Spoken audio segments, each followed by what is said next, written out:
Hello beautiful family, my name is Kelly. Welcome back for another video on When the Stars Aligned. So before I begin, I want to show you what I'm wearing. This is a beautiful sweatshirt, high vibe and energy from Chaos of the Muse and their new streetwear line called We Are All Soulmates. And I love wearing these threads, one because they make me feel amazing. I don't know if any of you guys can relate. I am super energetically sensitive. And I find that my body responds super powerfully to, hold on, we got a golf cart going by. I respond really powerfully to foods and clothing and locations, and I can always tell when I wear something how it's impacting my energy. And I gotta tell you, since I got this, I haven't really been able to take it off. It's my go-to, like, ooh, I need a little warming up. Let me grab my Soulmate Sweater. So it feels really good. So I wanted to show you, and there's a link below in the description box if you want to check them out for yourself and get some high vibe frequencies. I would totally recommend it. Now this video is about sacral energy.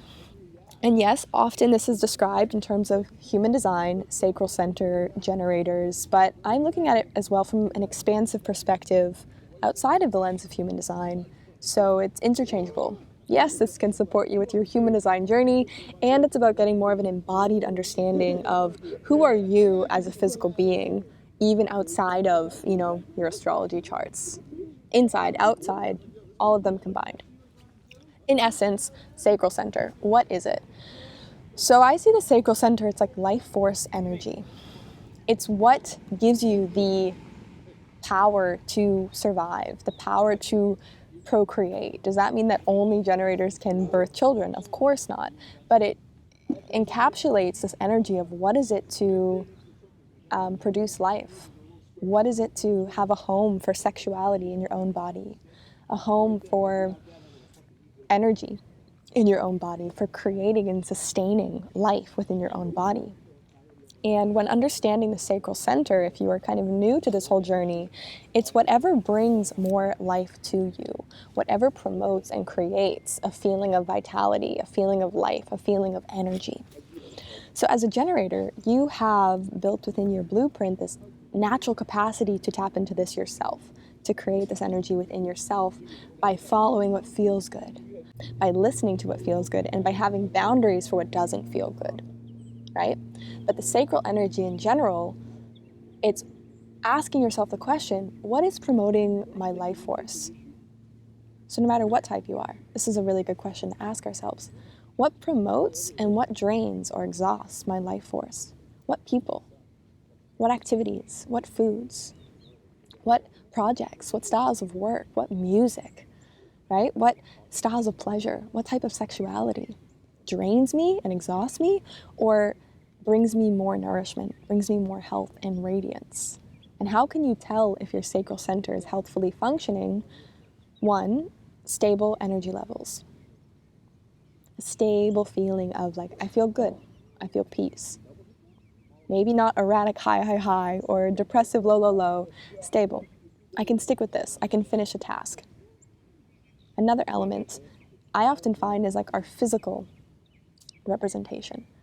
A shine in your eyes or a skip in your step. These are often signs that your sacral energy is flowing. 3, I do find a really strong one is rhythm.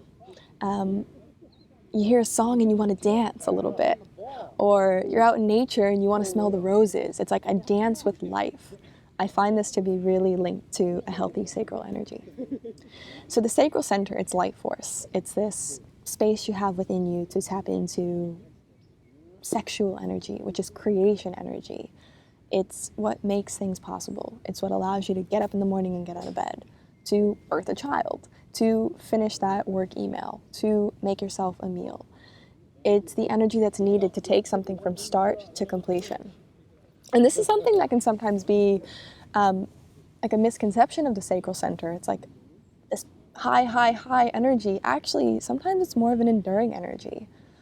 The initial spark of, yes, I want to do this, can feel high, and then it's about endurance. It's about being able to go through the peaks and the valleys and the plateaus and staying with something all the way through.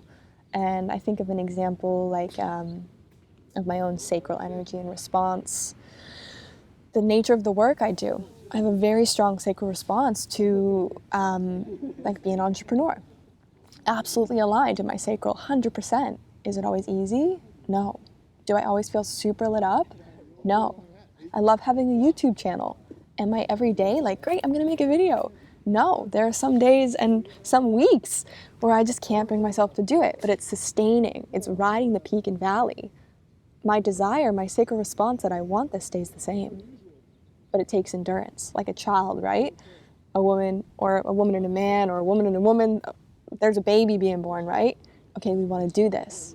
Does the baby come right away? No. It needs 9 months to grow and gestate and be ready for that birth. So I just wanted to give a bit of a video introducing more of this and coming back to the basics and connecting it to nature, connecting it to our bodies. And I hope you enjoyed. So more to come. And if you, I'd love to hear your biggest takeaway from this, and drop a little firework emoji or a boom emoji below if you are a generator. And I will catch you on the next video. And definitely check out Chaos of the Muse. And that's that.